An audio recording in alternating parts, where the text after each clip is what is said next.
وفي هذا التشهد يكون متكئا على يده اليسرى ممكنا لكفها من ركبته، واليمنى على النحو المتقدم بسبابتها يحرك ويدعو إلى موضع السلام، فيسلم عن يمينه السلام عليكم ورحمة الله حتى يرى بياض خده الأيمن، فالالتفات إذن التفات كامل.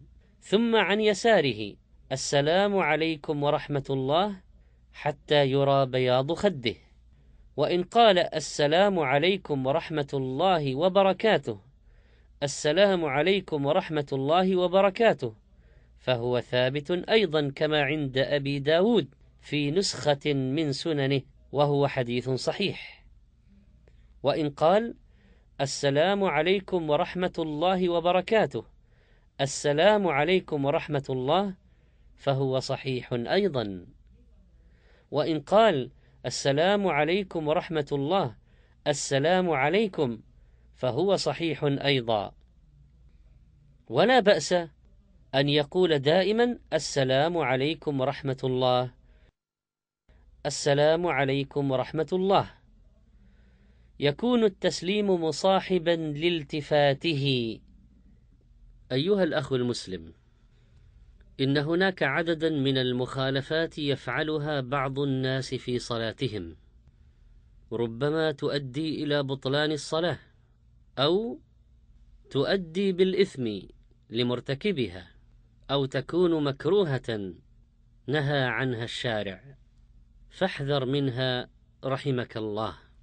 ومن ذلك تكبيرة الإحرام والظهر منحن ليس في استقامة ولا في حال القيام الكامل، ويفعله بعض الناس عندما يدخلون مسرعين إلى المسجد والإمام راكع ويريدون إدراك الركوع، فيكبر الواحد منهم في الهواء وظهره منحن، وهذه تكبيرة غير صحيحة تؤدي إلى أن تكون الصلاة غير صحيحة.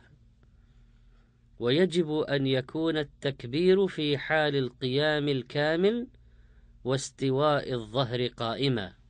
ومن الناس كذلك من لا يطمئن في صلاته البتة، ينقرها كنقر الغراب.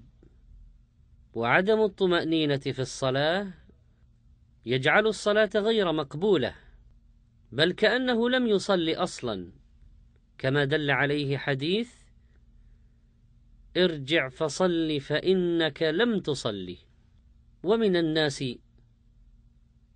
من يكبر للإحرام في الصف وحده خلف الصفوف دون أن يكون معه غيره، وقد قال النبي صلى الله عليه وسلم لا صلاة لمنفرد خلف الصف.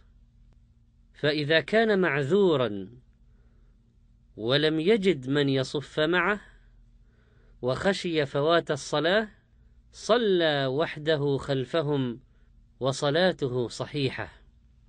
ومن الناس من يسابق الإمام، وهذا لا يجوز، يأثم به، والتأمين قبل تأميم الإمام يفوت به أجر عظيم. ولا الضالين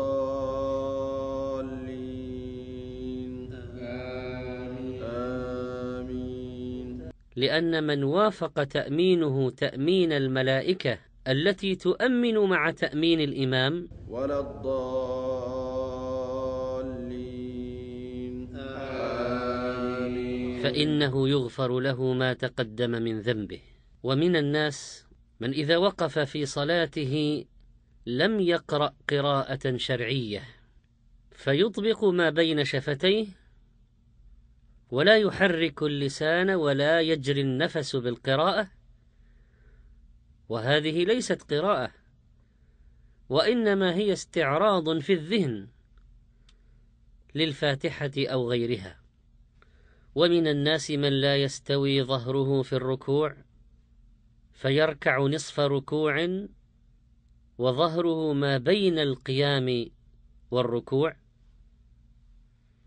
ومن الناس من لا يسجد على الأعضاء السبعة، ومنهم من يرفع رجليه في الهواء من الخلف، ومنهم من يضع إحدى القدمين على الأخرى، ومنهم من ينبسط في ذراعيه كانبساط الكلب. وكان صلى الله عليه وسلم ينهى عن افتراش الذراعين وبسطهما على الأرض، بل كان يرفعهما عن الأرض ويباعدهما عن جنبيه حتى يبدو بياض إبطيه من ورائه، ويجافي أن يباعد بين عضديه وجنبيه.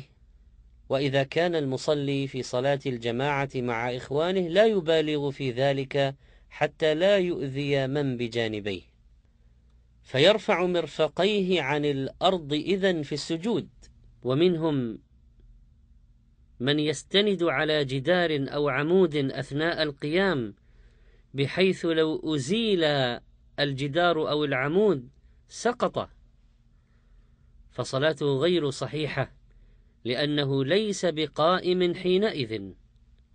ومن الناس من لا يمكن أنفه من الأرض أثناء السجود فيرفعه عن الأرض، ومنهم من لا يتابع القراءة وأذكار الصلاة بقلبه، فقلبه في واد ولسانه في واد.